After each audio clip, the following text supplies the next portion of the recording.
If it's silent in dismay, it won't break this feeling down. If I conquered this my way, I'd devour, I'd surround. If it hurts you just a little, then it heals you when it's done. Hello and welcome to this week's episode of the PV Show. If you are joining us for the first time, remember to click on the subscription button to subscribe to the show.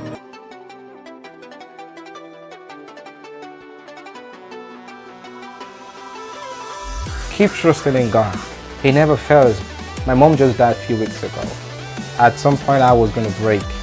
But God He's omnipotent. He has always been there for me. Hello, welcome to this week's episode of the PV Show's Moments of Truth. So this month we are in our Heritage Month, and of course we have other people that actually comes from other countries to come and join us in Ghana. And we are privileged to be with one amazing guy from Nigeria. He's going to share with us his experience in Ghana, what he has been through over the past years, and how he was able to thrive to become what he is today. So thank you. If you haven't subscribed to the PV Show, kindly click on the subscription button. So please subscribe to the PV Show. You're welcome to the show. Thank you very much. Okay, so you give us a little introduction about yourself. Okay, so my name is Benaiah Rawlings. Okay. I know people often ask if I'm related to Rawlings, but I just like to use the Rawlings as good. Okay. But the full name is Uche Benaiah Rawlings. I love to call you Uche Chuku. Yeah, so that's my full name, but I just like the short. Benaiah Rawlings, just perfect. And I work as a real estate agent. I own my own company. Oh wow. By the grace of God. So I've been here close to about 4 or 5 years. Wow. Yeah. In Ghana for 5 years. Yes, in Ghana, yes. I originally started off to become a doctor here. I mean, passing through Wisconsin, but you know, along the line things happen. They just say life happens. Then just had a change of course, and I'm here now. Wow. Okay, so when did you actually come to Ghana? My first visit was in 2017. Okay. Around September. Okay. Yeah. Did you have families or anything in Ghana? No, I actually came for studies. Okay. Yeah, the vision was not to spend all the time in Ghana. The vision was to go to China. Okay. So Ghana was a stepping stone. My ticket, visa application, everything was supposed to be set by October. Okay. For October, China, 2018. Okay. For China. Then I was supposed to like finish maybe about the first year or first semester, or at least the first semester of the 100 level at Wisconsin University. That's where I was going. Then I was supposed to travel October. That was the plan.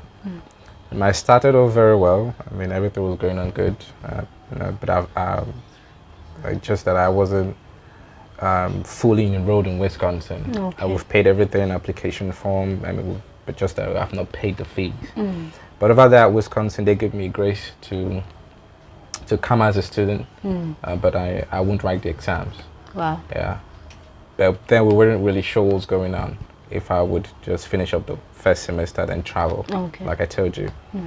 So it started to around mid-March or so. My dad called me and was like, you know, I think we're going to carry on with the plan of traveling to China. So what we're just going to do is just pause. Pause over there. I'm not going to send the fees, just pause. Let's send that money to China. And I was angry because I already loved it here. I just don't know. Right from when I was a kid, I've always loved Ghana. There in March, I didn't tell anyone. I only told my friends, but I didn't tell the admin that I didn't want to study anymore. When they asked me for fees, I said I will pay very soon. That's what I would just say. So around March, towards the end of March and April, my dad went dead silent. I couldn't hear from him. I couldn't, you know, we couldn't text. I would send lots and lots of text messages. I'll call him. He wouldn't respond to my calls. I was wondering what was going on. So unknown to me, he was apparently sick back home. He just didn't want to tell anyone. I got siblings in Lagos. One was in Benin Republic, the other was in Lagos. And they didn't hear anything as well. He just like muted on everybody. And my rent was about to expire at that time. And the hostel was like, look, rent is about to expire. I had to leave.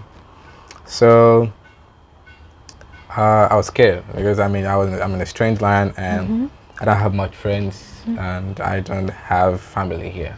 It was really in a bad spot. Then I just kept praying. That's the best thing we do. Just keep praying for everything to just work out. But I was just trying to call him and just nothing was really going through. I was out of cash for my upkeep and I had nothing. I mean, while those times I spent to school, I would do some few works for. I'm quite savvy with technology and got this computer stuff. So I would do some few work, assignment, project work, all that, and make some few coins for myself. But it wasn't enough. Ghana was expensive. Yeah, it's very, very expensive. Yeah. But I tried, but I just couldn't continue, and I was getting scared. And the most dreaded day of my life was the day the landlord just knocked on the door. Was like, man, you got to leave. I was like, please give me 2 days more. 2 days more. 2 days. I said okay.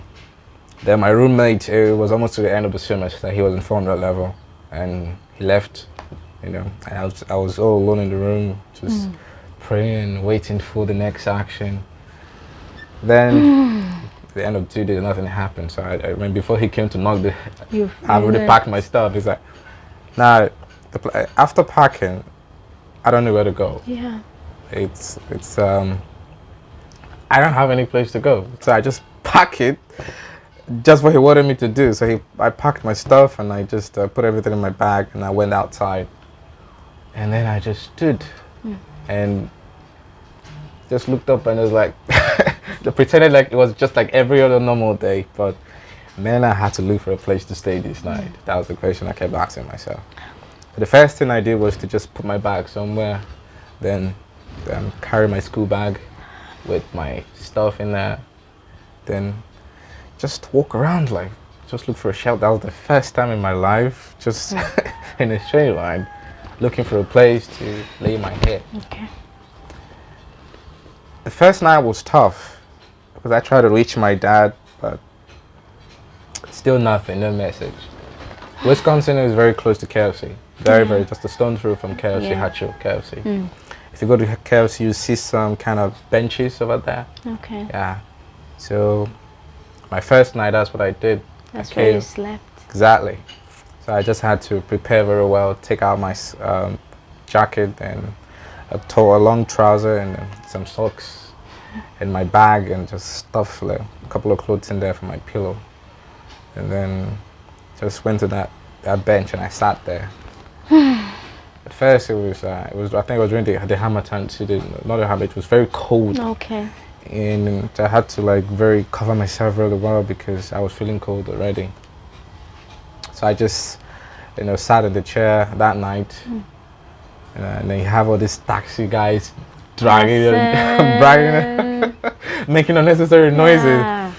And by the way, it kept the place lively. At least I was safe. Yeah, I was safe, but and they had to sleep as well. And when I think it was around 11:30, 12:30, 1 a.m. Yeah, everyone had to go sleep this time. Everybody was just silent. The whole place was, it was cold, and I couldn't sit because. Did you happen to cry that day? I mean, there's the sad thing. When I was going through these things, you want to cry, but you can't cry because even the tears are expensive. The tears are expensive, And I mean, I couldn't sleep because the mosquitoes around, and I just couldn't sleep. Now I couldn't sleep because of the mosquitoes, and while sleeping, while sitting down there or just lying down there, then you see this dew begins to just drop. Yeah, so the whole place is just wet. Yeah. So I couldn't sleep because the thing would fall on me. Now I began to feel cold. My whole body began to freeze. The only way to stay warm was to exercise. So I began to just the kind of exercise, knee jacks and push-ups and all that. So that's what I did. I did it like consistently. So when I feel cold, I just maybe jog a little bit, jump a little bit, and then just do those exercises to keep myself warm. Okay. So that continued for a while. And the most important thing was that I thought that I had some friends. There was a lady, a good friend of mine, Mavis. She accommodated me for the second day. Okay. I called her like Mev. She's also in Nigeria. Okay. Very good lady. Okay. I told her, Mev, this the situation. I don't have a place to go. She's like, oh yeah, come stay with us. And the husband wasn't around. Okay. She's married. Okay. And she got 2 kids. So I had to go stay with her but the third day, the husband called on the phone that he was coming. Can't stay for long. So she was like, yo, babe, I'm so sorry. My husband just called, he's coming today, so you have to. Like, oh, no problem. Oh. Of course, I have to. So I left her place, we came out, we went back to Wisconsin. Where, the school? Yes, the school. And just right opposite Wisconsin, there's a hostel there, and I had another friend. Okay. And she was also in Nigeria. Okay. So I went to her place and like, wait, what's up? Everything's good. I don't want to make sure her name. Yeah. How's everything going? Like, oh, fine. It's all good. So like, okay, can I crash here for just a few hours? Oh, sure. I was very tired before the past nights because it was so hectic. Yeah. So I dozed off for a few hours and I woke up around late afternoon. Now the question was, where are you going to spend the night today? And I was going to tell her, but I just looked at her reaction. I was like, would it be okay if I, pass the night? No, that's not. No. It's not going to happen. I don't like that. I think you, no, this is not going to work. Wow. And I wanted to explain to her what I was going through, but the first reaction, so I just stayed back. And the thing that made me really upset was that we were talking and another guy walked in. So she left me and I turned to the guy. And I was just sitting there like, okay. Yeah. So what do I do? Cynthia, she's like, I'm coming. And she was like using the guy to cover her for those moments. Okay. And while I was left alone. So I said, okay, this is it. If God wants me to go through this, then fine. Let's face it. I decided, okay, I was gonna face it. I went back to where I knew best. Guess where? KFC. The KFC bench. My normal place. So that's where I stayed. So I spent a couple of weeks there, KFC bench. Days I would just walk around or just primarily go to Wisconsin.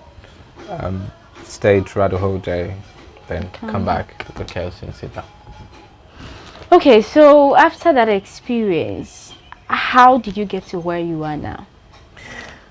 Well, I think it's not even very much where it ended. That place was just the beginning. Okay. I didn't really know it was going to continue. I was thinking, later. Just for a period of time. Maybe next month my dad would call or something because my dad went to meet. Yeah. I was cursing my dad. Like, oh God, if I have a way, I will kill this man. Because I was going through. And there was no way for you to go back home? No, I had nothing. I had no money. Transportation is like so expensive. Yeah. And I knew no one here, so it was tough. Okay. Raising the money itself was tough. Plus, how? How do I, get through all that? So I just kept on, with hope, praying. And I have this friend. He used to live there's a hostel in front of Wisconsin. Okay. It's called Blue Sky Hostel. He's a barber. He's called Mickey. Okay. He was one of the barbers down there, and he had a room upstairs. And I would go to him and say, Mickey, you give me some Gary. Oh. So Mickey would just like sure. So he just he had a girlfriend. Okay. And the girlfriend just he told the girlfriend what to do. So she did this what do you call it? This we call it nylon, like a rubber. Okay, rubber. Yeah, just pour like a good quantity of Gary in there for you. So that's what she did, and I took it like thank you. She didn't know how much it meant to me, but I said thank you like up to 5 times. So what I did with this Gary was, so I told him to give me about 5 of those rubbers or 6 of those rubbers. So I would take the Gary, pour it in one of the rubbers, then tie it like 3 places. So I divide it 1, 2, 3, 3 portions. Then tie this part, and tie this part. So this one I'll just tear the first one, breakfast. Take away the second one, lunch, dinner. So that's what I do. So I just add a little bit of water, it becomes a little bit wet. And I just take it. That was my food. So I remember in Wisconsin, those chairs, I would just place it. That was just 5 years ago. Yes, that was 2018. Yeah. So place the table, and I just place the guy on top of the table with my book. So I will read a little bit, then little bit, then scoop a little bit. You were still studying? Yes, because I wanted to be like a brain surgeon. Okay. So I didn't want anything to come in the way. I'm quite intelligent, but I just want to. I love being a doctor because I want to help people. That's my passion. I love to help people. I love kids a lot. I love helping people, especially when it comes to their health. So I want to help them. So that I just don't want anything to push away my drive. So I was still studying. I remember a friend of mine, Rita, she was like, how are you going to get funded? I was like, maybe, who knows, maybe scholarship opportunity might come. But I just kept studying anyway. So I would just do that and take the Gary. Most times, friend would give me some 2 CDs or 3 CDs, and I'll just buy cocoa. Okay, but didn't you have church members? Exactly. Church thing was that I didn't really socialize with the members pretty much. Yeah. Because I was just barely a month after that. Then my dad went silent. Okay. So I didn't really socialize. I just can't walk up to, I did everything, and they would like, who are you? Who are you? Yeah. So, and I'm a kind of person who likes to keep things to myself. I don't like to talk too much. I want to go through the process and just. I know I'll come out strong. So that's what I didn't tell anyone. Most of my friends, I didn't tell them. You didn't tell them you were living on the street? No, I told a few and they turned me down. So why would I tell the rest? Yeah. So I just lost trust in everybody. I lost trust in the church. I lost trust in people because my dearest friends, who I thought I helped them a lot, and they betrayed me. They betrayed me. They turned their backs on when I needed them most. So. I mean, why do I need to tell people again? Yeah, I get it. So how did you get off the streets? I think it was something, it took time. This whole journey took about close to 6 months. Wow. Yes, I spent my life. You lived on the streets for 6 months? Yes. So, with faces to faces, from here to here. So I moved from Wisconsin to KFC, and then eventually my dad reached out. Okay. But he reached out and he didn't really tell me what happened. All he just did was to send me some money. Okay. So I told him what I was going through. Okay. And he sent me some few cash that's as a down payment. Okay. Rent's expensive here. And he sent me some few cash, just pay the down payment, pay it. I said, Dad, but this is not enough. So pay the down payment first. I will send the rest next week. So quickly, I took the money, I located the nearest hostel. And there's a hostel very close to Wisconsin as well. I don't want to do anything. That's still the only place I know in Accra. Okay. So I ran to the woman, the landlady of the hostel, and I told her that I want to take a place. And she's like, "Are you Nigerian?" So I said, "Yeah." I was like, "No, we don't accept Nigerians here." Like, no. Why? What have you people done? I don't even know. And I was like, "Madam, I'm just a student." No, I don't want Nigerians here. And luckily for me, the husband was around, so. And the husband began to talk, okay, tell me about why do you...